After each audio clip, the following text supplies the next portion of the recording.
Alright, so hey guys, welcome to another Warframe video, and today we're going to check out a pretty strong Kitgun setup that I decided to call the Doomshroom.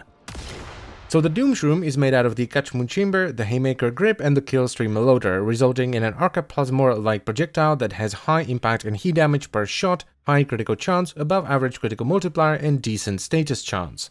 Now, why did I decide to do another Kitgun setup? Well, because I got a pretty decent ribbon for it. I got this ribbon as a gift from one of my subscribers, and I'm really sorry dude, but I forgot to record the transaction and I forgot your name, but thank you very much nonetheless. Now the stats I ended up keeping on the ribbon didn't really work with your mum, which was my first Kitgun, so I decided to build a new one that focuses on crit instead. And I decided to go all the way with the Doomshroom, so on top of adding a V when I gilded it, I also added 6 Forma, which was 5 Vs and 1 dash. And it's basically just like a big boy crit build, so I'm running Hornet Strike for damage, then Barrel Diffusion for multi-shot, Lethal Torrent for fire rate and multi-shot, Prime Pistol Gambit for crit chance, Prime Target Cracker for crit damage, then I have Prime Heated Charge for a ton of heat damage, followed by Pathogen Rounds for some toxin, which is combined with the electricity damage from Kitgun ampi-vexicron, which is my ribbon, into corrosive, which also adds some maximum ammo capacity and a ton of crit chance. So yeah, when fully modded, the Doomshroom does 17,632 damage per shot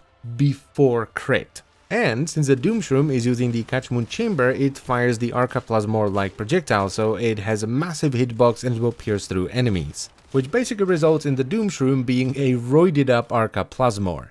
Now it is a little bit slower versus the Grenier than versus the Infested and Corpus, which just straight up get one shot, but that doesn't mean that it's slow by any means, it just means that sometimes it will take 2 or 3 shots to take down the heavily armored units at level 100. Also, if you have access to it, I would highly recommend you run this with Pack Seeker, which makes it so that when you kill an enemy with a headshot, you will release 4 projectiles that will headshot nearby enemies. And that's because headshotting enemies with the Kitgun chamber is very easy, like pre-nerf arca-plasmor kind of easy. I unfortunately don't have access to it just yet. I will get access to it tomorrow, but it will take me a while to get it to maximum rank, at which point I will make a separate video for it. I just didn't want to delay this video while I'm slowly working my way to getting it to max rank. And equipping that is gonna increase the clear potential of this weapon like beyond ridiculousness, because the weapon is already really good at just decimating rooms full of enemies. And it's not too shabby when it comes to single target either. I would probably not take it versus a sortie boss, though I'm pretty sure it would eventually take the sortie boss down regardless of what kind of boss it is,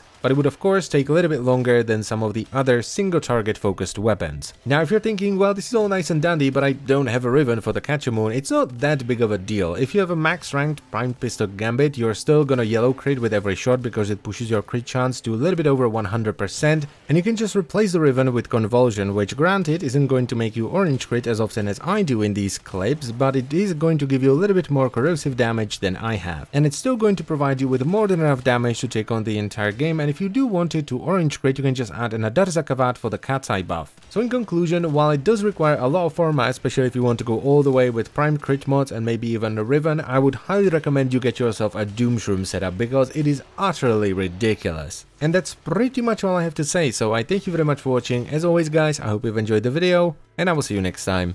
Bye bye.